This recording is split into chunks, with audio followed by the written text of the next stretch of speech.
Maya, let's play a little bit more of what we heard from James Comey in his interview with Nicole. Does it make you scared? No. Why?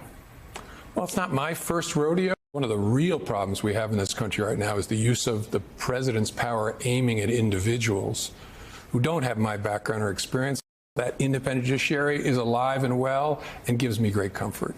Our saving grace, we still have a leg on our stool. If we lose that, I don't know where we are, but we have judges appointed by all different presidents of different parties who believe in the rule of law. Maya, your thoughts tonight on all of this? Well, first of all, I am very grateful that James Comey made the point that the people who need protection are the people who are not the powerful. He's exactly right. One of the things we've seen this administration do is start with the powerful because they want to gain the capitulation of everybody else. That's why you start with a Columbia University and a Harvard.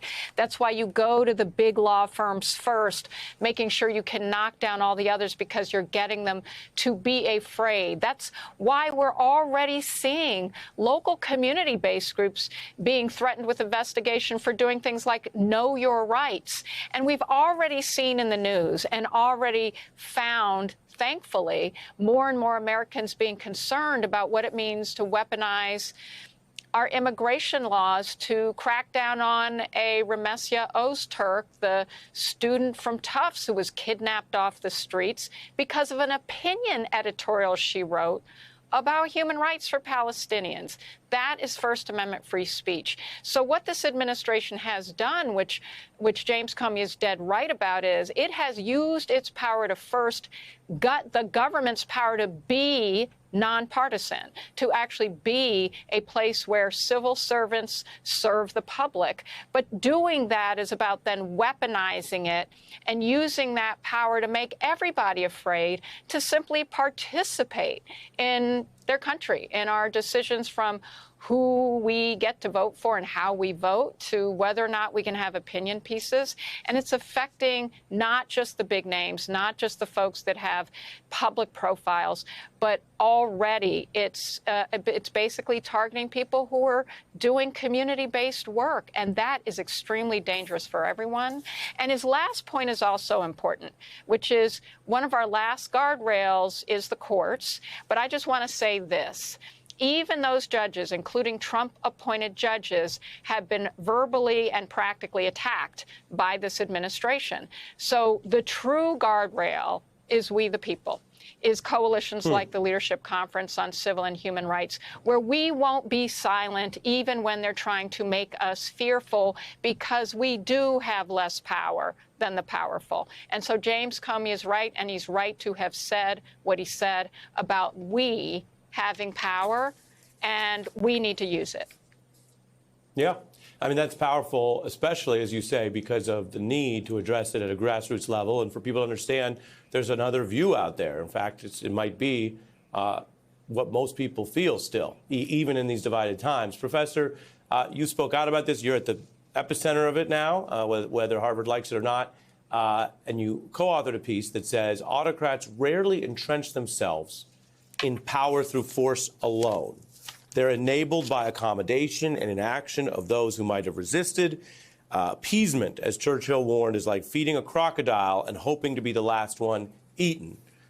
Your view of that in light of what James Comey said today and what I showed others had warned and predicted prior to this, which is that the universities, law firms, or you name it, who settle aren't exactly getting out of the way. They're inviting more pressure. You know, there's sometimes this idea that if somebody's elected into the presidency democratically, that means everything they do is democratic.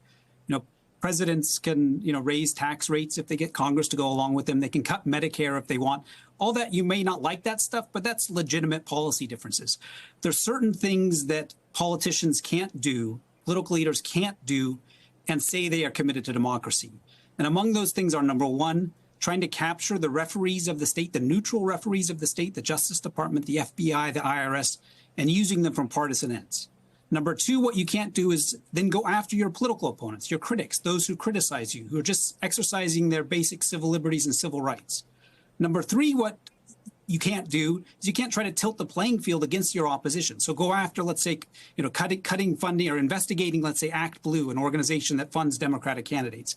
And the fourth thing that you can't do, the fourth and final thing you can't do, is try to circumvent the constitutional order. If you live in a democracy, you have to abide by the Constitution. You can't defy court orders. You can't try to circumvent the checks and balances. When you do those things, even if you've been elected, you're not acting in a democratic fashion. You can do those things, but you can't claim to be a Democrat. And I think that's what we're witnessing right now. Yeah.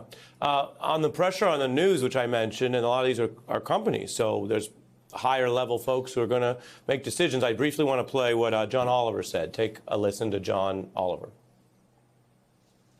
Don't comply with Trump's ridiculous demands prematurely. I know he and the FCC are making a lot of intimidating sounding threats, and fighting them will undeniably take time, effort and money. But I'd argue it is very much worth it, especially when the likeliest outcome is that you win definitively.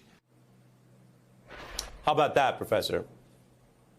Yeah, that's absolutely right. I mean, one of the things that's so challenging when you face this kind of onslaught is for each individual person or organization, it's much easier just to comply and to kind of not put your head above the ground because there's a cost to that.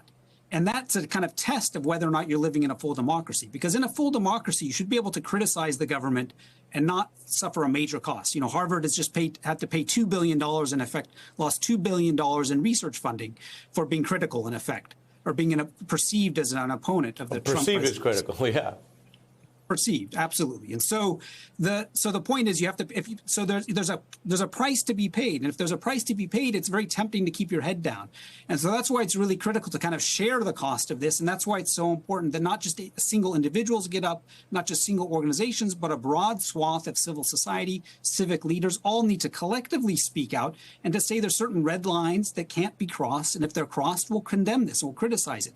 And by sharing the cost, it makes it less costly for any individual or any individual organization.